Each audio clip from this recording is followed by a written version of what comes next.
Regardez-moi ce magnifique jouet, tout de rouge vêtu.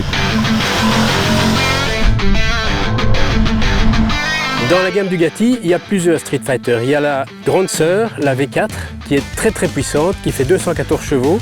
Et il y a cette nouvelle version de la V2. Ici, il y a un repositionnement dans la gamme assez important pour cette nouvelle V2, puisqu'elle perd carrément 30 chevaux. Elle passe à 120 chevaux et elle est beaucoup plus accessible. Elle se différencie parce qu'elle s'adresse peut-être à une clientèle un peu plus jeune que celle qui était habituée à manier des motos de ce type avec beaucoup de puissance. Ils ont réussi à gagner beaucoup de poids.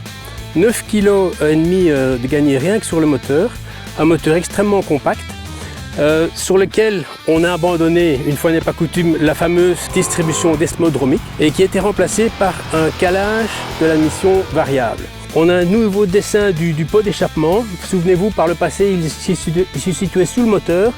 À présent, il s'agit de deux sorties qui sont ici placées sous la selle. Il y a cette petite courbe ici qui vient masquer un petit peu le bras oscillant et c'est dommage parce que c'est un bras oscillant qui est nouveau lui aussi, très belle facture. Regardez aussi la surface frontale avec cette optique tout à fait particulière qui est propre donc à la Street Fighter qui a été conservée pour donner cette ligne vraiment plongeante et très agressive. Au niveau de l'électronique, comme toujours chez Bugatti, c'est extrêmement bien fourni. Un contrôle de traction bien sûr, réglable sur 8 niveaux, un wheelie control également, un contrôle du frein moteur, un ABS sur l'angle, un quick shifter 2.0. Vous avez également en option, si c'est vraiment nécessaire, un pit limiter, si vous employez la moto sur circuit, un pit limiter pour les stands, un launch control pour les procédures de départ. Cette moto, malgré sa puissance, qui est ce qu'il est vrai en diminution, reste excessivement accessible pour même, je vais dire, des motards relativement débutants. Si on regarde un petit peu du côté du freinage, on voit que là aussi c'est extrêmement sérieux avec un équipement Brembo M50, des disques de 320 mm, comme je l'ai dit donc ABS sur l'angle.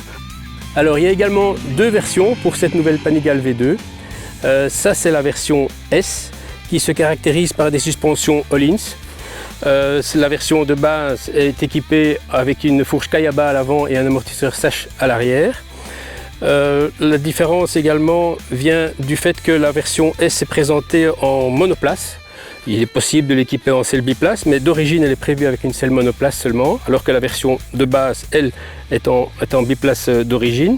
Alors la position, comme vous le voyez, a été légèrement retravaillé, on est un petit peu penché sur l'avant, les jambes sont plus ou moins repliées.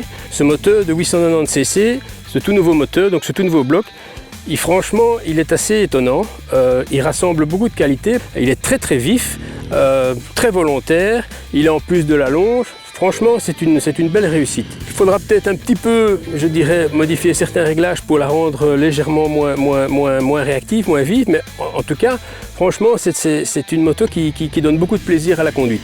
Parce que finalement, cette moto qui est un roadster, donc ça veut dire avec manque de protection, avec relativement peu de confort, peu de capacité d'emport, finalement, c'est une moto qu'on peut employer, je dirais, peut-être un petit peu plus souvent que je ne l'aurais cru au départ. Une belle surprise au final. Vous allez retrouver tous les détails, la fiche technique, les différentes options, surtout l'analyse complète dans le prochain numéro de Moto 80 qui va sortir d'ici quelques jours. Donc ne le manquez pas et à bientôt pour un nouvel essai.